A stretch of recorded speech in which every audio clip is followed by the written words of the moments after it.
In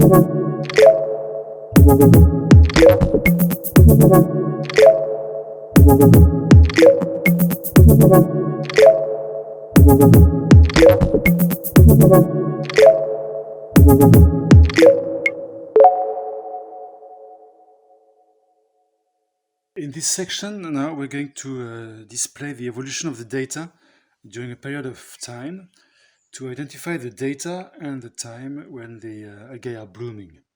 So we concentrate on this data, which is the biological model for the chlorophyll.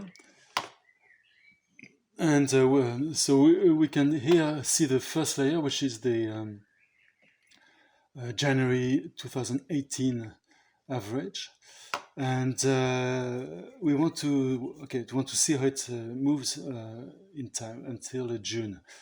So remember, QGIS only displays one layer at a time.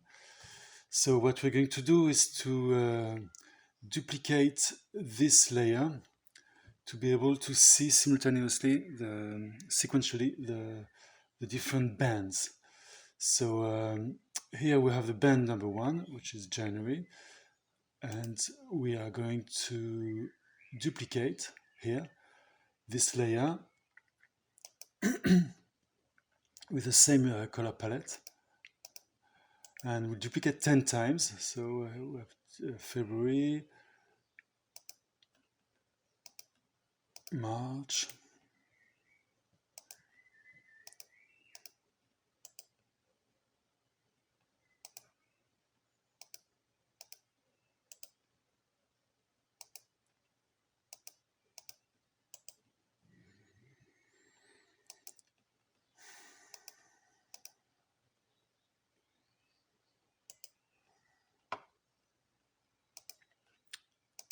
that's the 8th, 9, 10. So we have until October 2018. If we want, we can rename each layer. So you have a rename layer here. So this is qualified for February. Okay, we can do the same for the other layer, but we won't. Okay. So there's no difference on the screen, but because the layers are on top of each other, and until now they are the same because it's a duplication of the band 1. So what we want to do is to select the different bands for the different layers. So here we select the band number 2. Here we select the band number 3.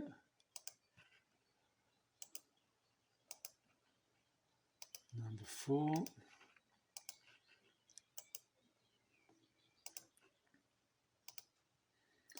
Number 5.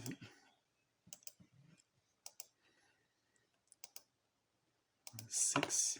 So we're in June. 7.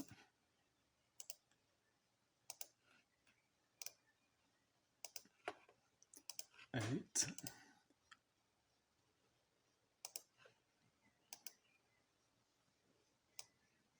9.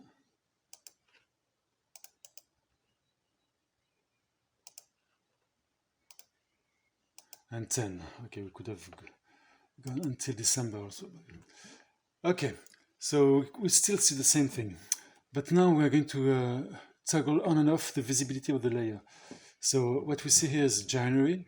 If we toggle off the visibility, suddenly we see the layer underneath. So that's February. January, February, March, April, May. We can see that it's sort of reversing, and this area is starting to bloom a bit. Up, and it's going down.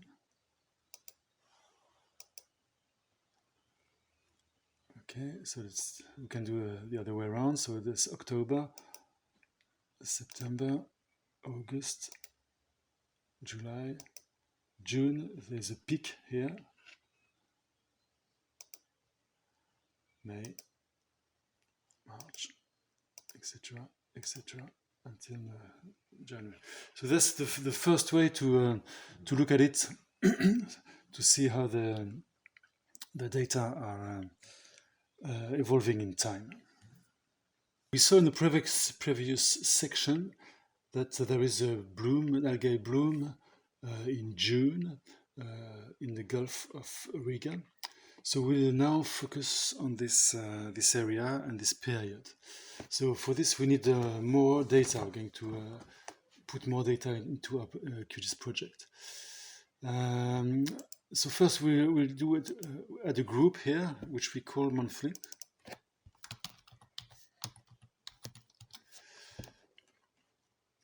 Move up.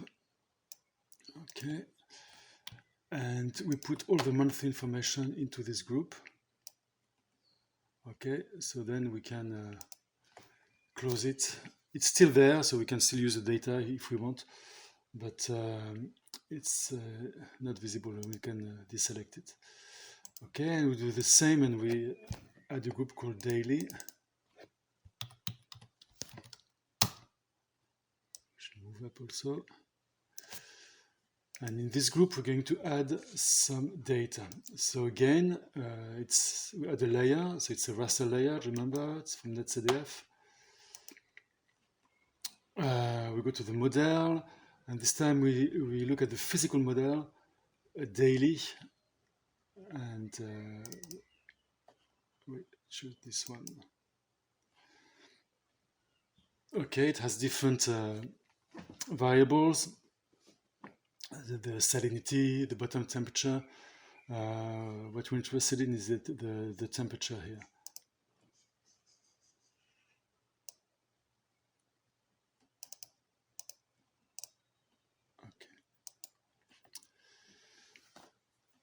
Okay.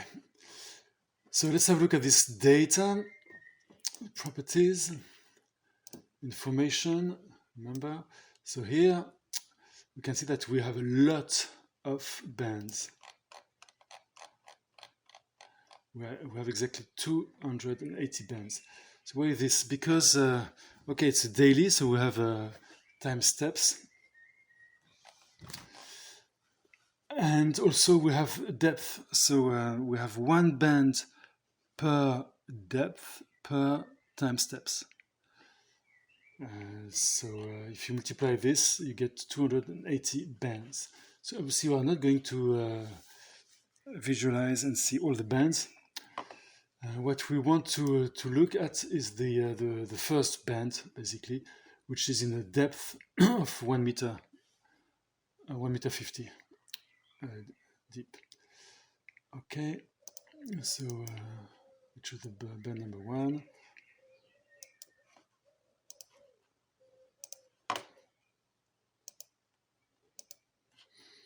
And we have the temperature. We are in June, and we are on the first day of June. Okay. So now, what I would like to do is to sort of zoom, because I don't want to analyze all the Baltic Sea, but just the Gulf of Riga. So I would like to zoom, so I can center here. I'm using the mouse. I can sort of zoom the data, and I'm going to draw a polygon which would represent the area I would like to focus on. So for this, I'm going to layer, but this one I'm not going to add a layer from data. I just want to create a layer. And I'm going to create a shape file.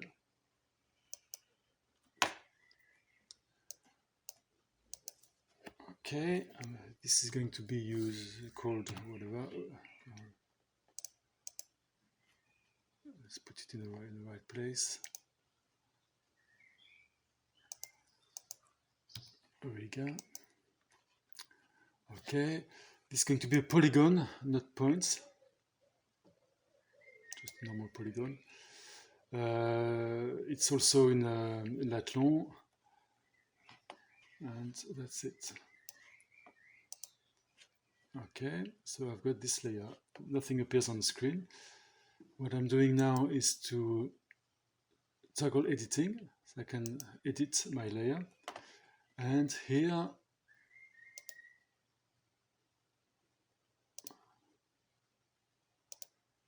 I can add a vertex. So I'm going to surround my area.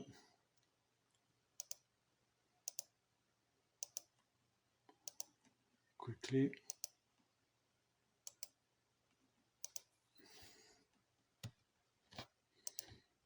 Okay, so now I have a polygon drawn directly on the map. Okay, what I would like to do is to save this layer, and I'm going to use the properties and simple fill, and here transparent fill. Okay.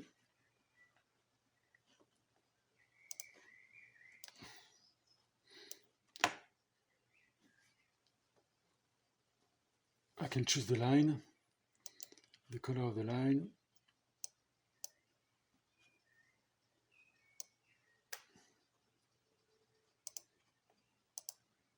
Okay. So it doesn't have any fill, so it's transparent. So it's just showing my area of interest. Now we're going to cut our data to the area of interest. This is because as you see, the NetZDF can be very big. It's up to 1 gigabyte. So instead of handling with this data, we just want to have the data in the geographical area we would like to. So there are different ways to do it. I'm going to first cut this NetZDF here. And for this, we can go to raster. There's a set of tools QGIS comes with. And here we do the extraction, and we can clip the raster by a mask layer. Mask layer is obviously our area of interest called Riga. Okay, so we select our layer here. The mask is going to be our area of interest. We need to specify the source because it doesn't see it in the NetZDF. Target will be the same. We keep the same resolution. Okay. And that's it. So we can run it. It's very fast. So what we do is to copy the style. So we copy the style of our layer and we paste it in our clipped area. Okay. And you can see, so here you have the full layer. Now here you have the layer only clipped along the lines we drew. Okay, so we don't need the full area anymore. So we just focus on this. Okay, the other thing is the Natura 2000. So you can see that we have a lot of information. It's actually all over Europe. It's very big, and again, we want to just select what we need. So for this, we use another tool, which is in the processing toolbox. It's an extract tool, so we select extract and extract by expression. Okay, so we have our layer here, and we're going to write the expression. So the field we're interested in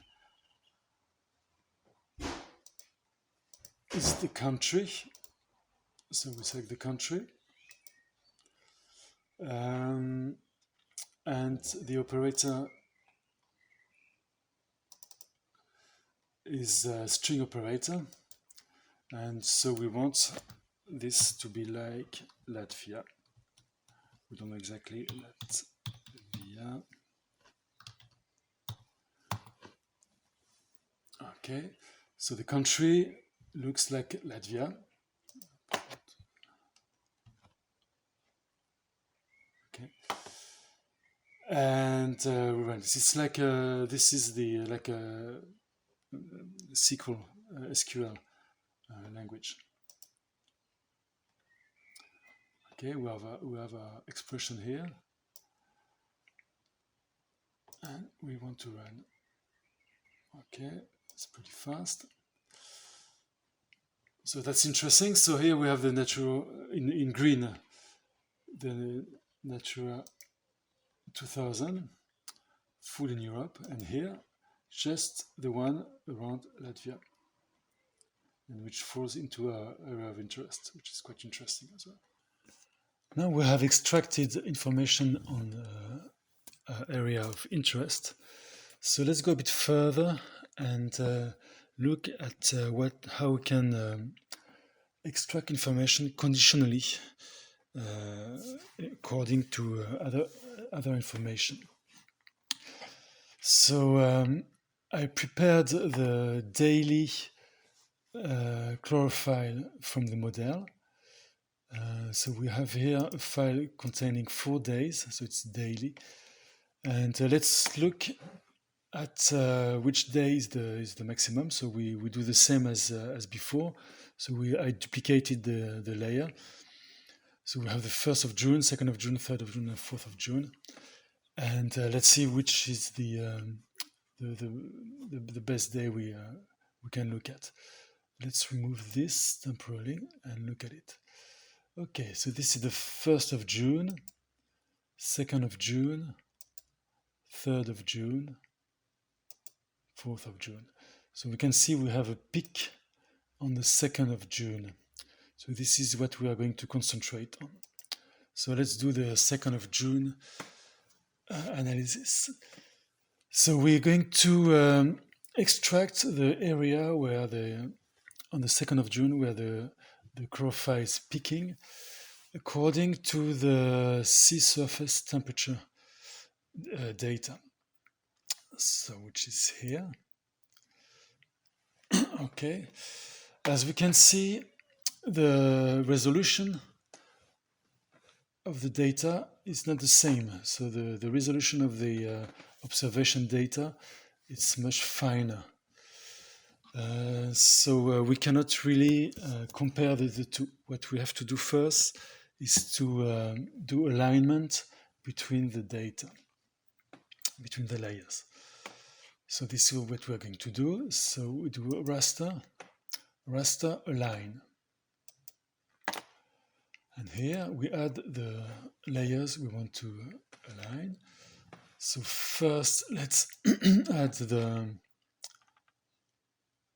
sea surface temperature.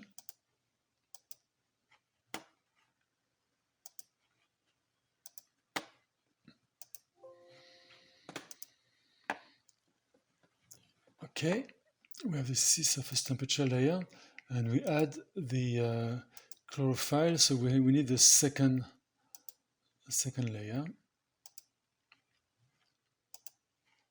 for the 2nd of June.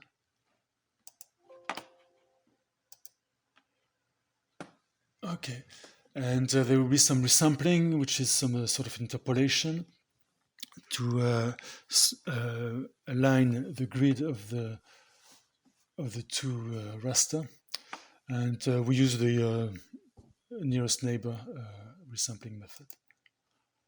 Okay, let's set up the projection, and we can extend because this layer was not clipped to our area of interest, so we can do it now. So we can extend, we can clip to the extent of the Riga layer, which is going to do the same. Okay, so let's launch the alignment. Very important we have to choose the reference here. So we choose the reference here because it has the finer resolution here.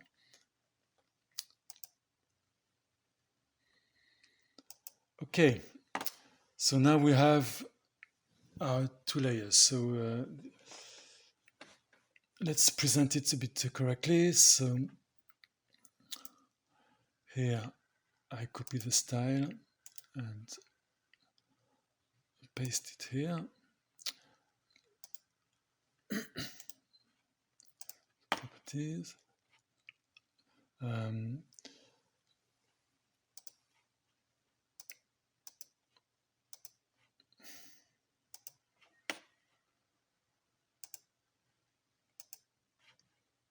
Okay, and here I do the same, copy the style from here.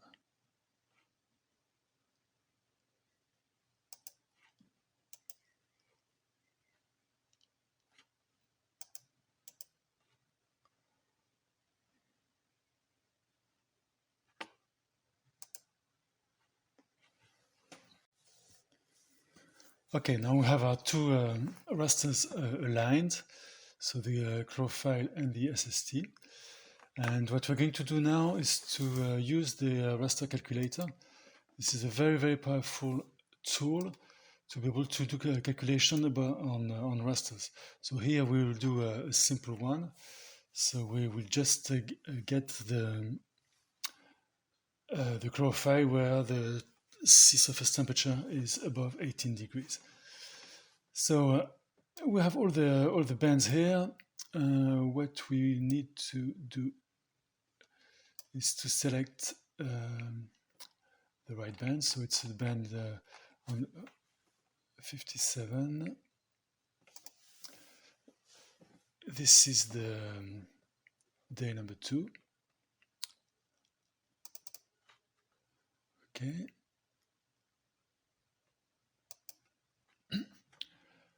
And then we multiply with the surface temperature, but as a boolean. So again, surface temperature. This is the second layer because it's day number 2, and we will say that it's above 18 degree, which actually is in Kelvin. So it's 350 degree Kelvin. Okay, so what's going to happen here? This part of the formulation, it gives a 0 or 1. So if it's 0, if the temperature is below the threshold of 350, and 1 if it's above. So basically everything which is below will be set to 0, and the rest will be set to the chlorophyll value. So let's do this. So let's put this in the result. Okay, we want a GeoTIFF. We want to set the extend. Okay, that's okay, and that's okay also.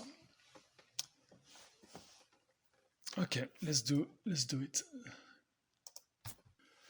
So we have the results on the screen. So let's again copy the style.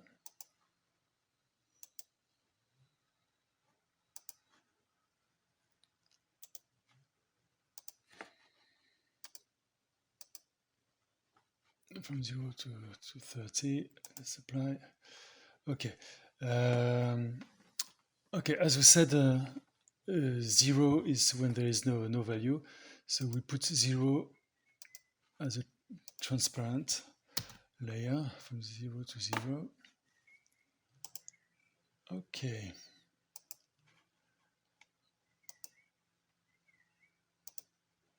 So this is what we get. So as you could see, we can see this area here is just an extraction of the chlorophyll, but only when the temperature are above a certain value. So this is one example of how you can do some calculation on different layers. So if we again set up the Natura 2000 area, Let's change the property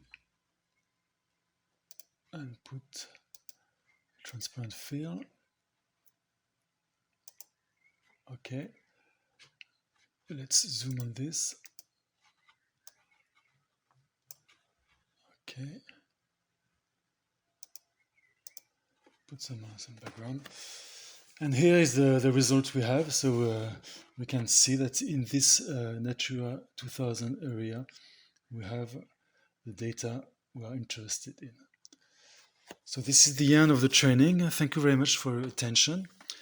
So as a conclusion, what we saw in this training is so we can use an open source GIS to visualize and to analyze complex CMEMS data together with other information. We learn how to load data from NetCDF files, so either coming from models or from observation, and also from other sources, internal portals, internet servers, with 2 different protocols. And we learned how to present the information as colored maps on the screen and how to extract, filter, and analyze desired data according to other information. Thank you very much. Bye-bye.